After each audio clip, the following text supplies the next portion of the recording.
He acts like he's over you, doesn't he? He's telling people he's fine, he's going out, he's posting, and he's doing everything that makes you think like he's moved on. And you've been watching that performance from a distance, letting it tell you a story.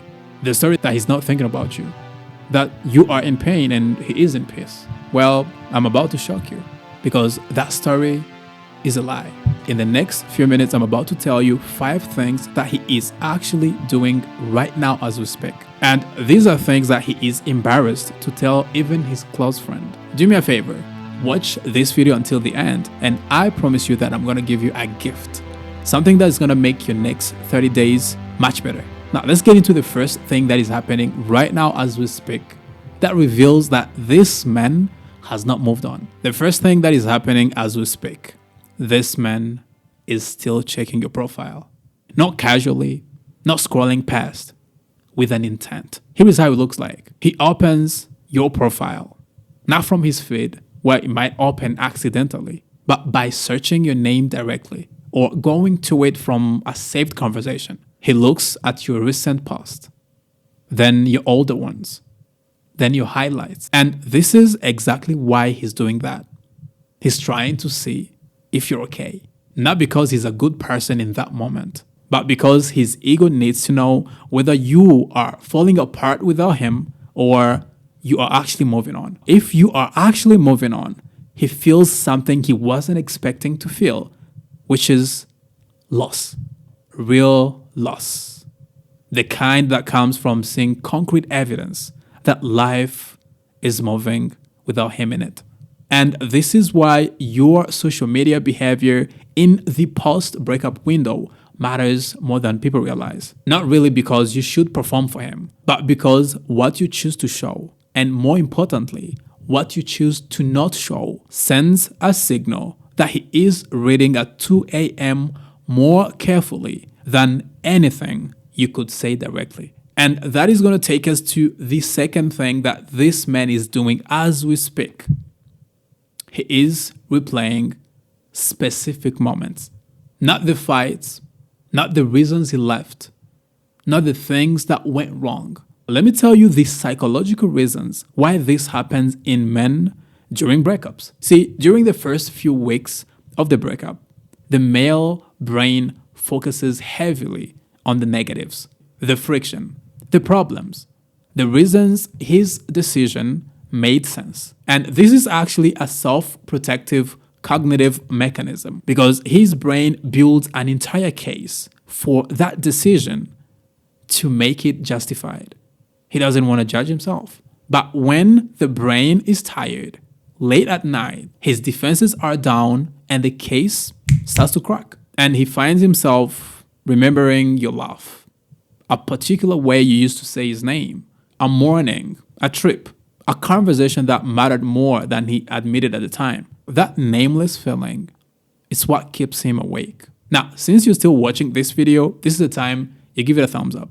It's going to help someone just like you who's feeling exactly the way you're feeling to find this video. Now, let's talk about the third thing that is happening as we speak. This man is rehearsing a conversation he won't have. And this one is one of those things that most women find the hardest to believe. But it is one of the most consistent patterns in male post-breakup psychology. Here is what it looks like.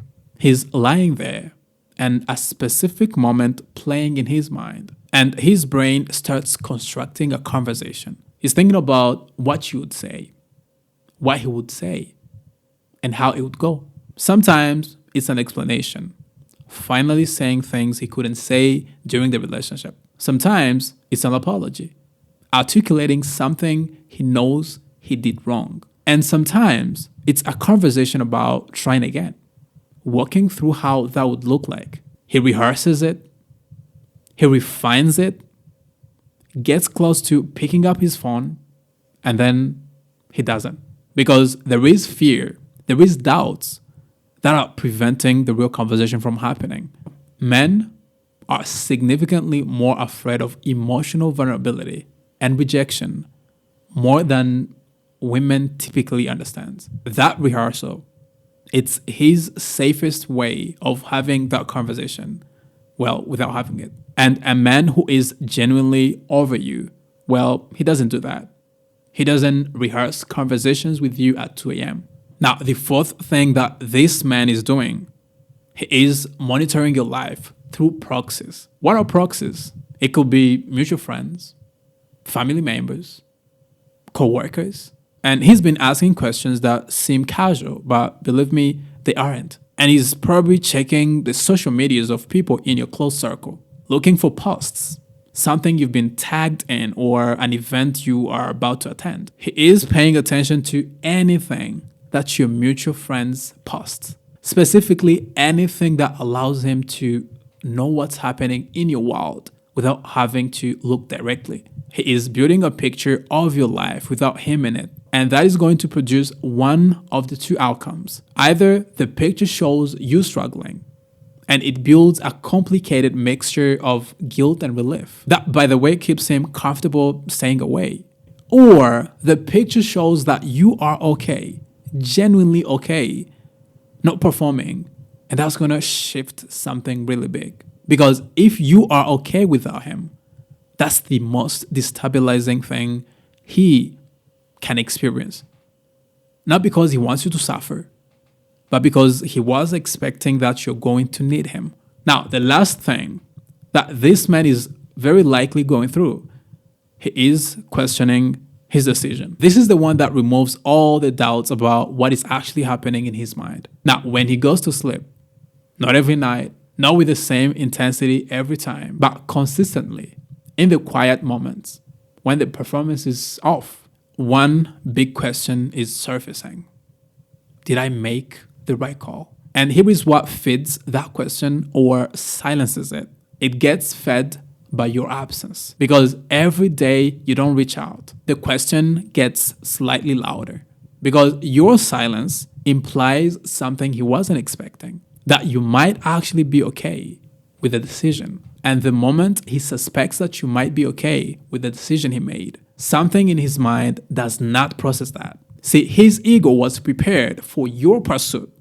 It wasn't prepared for your peace, your silence. And silence, real grounded, genuinely forward-moving silence, is the loudest thing you can do right now. Now, if you still genuinely want to get him back, there is a link in the description below this video.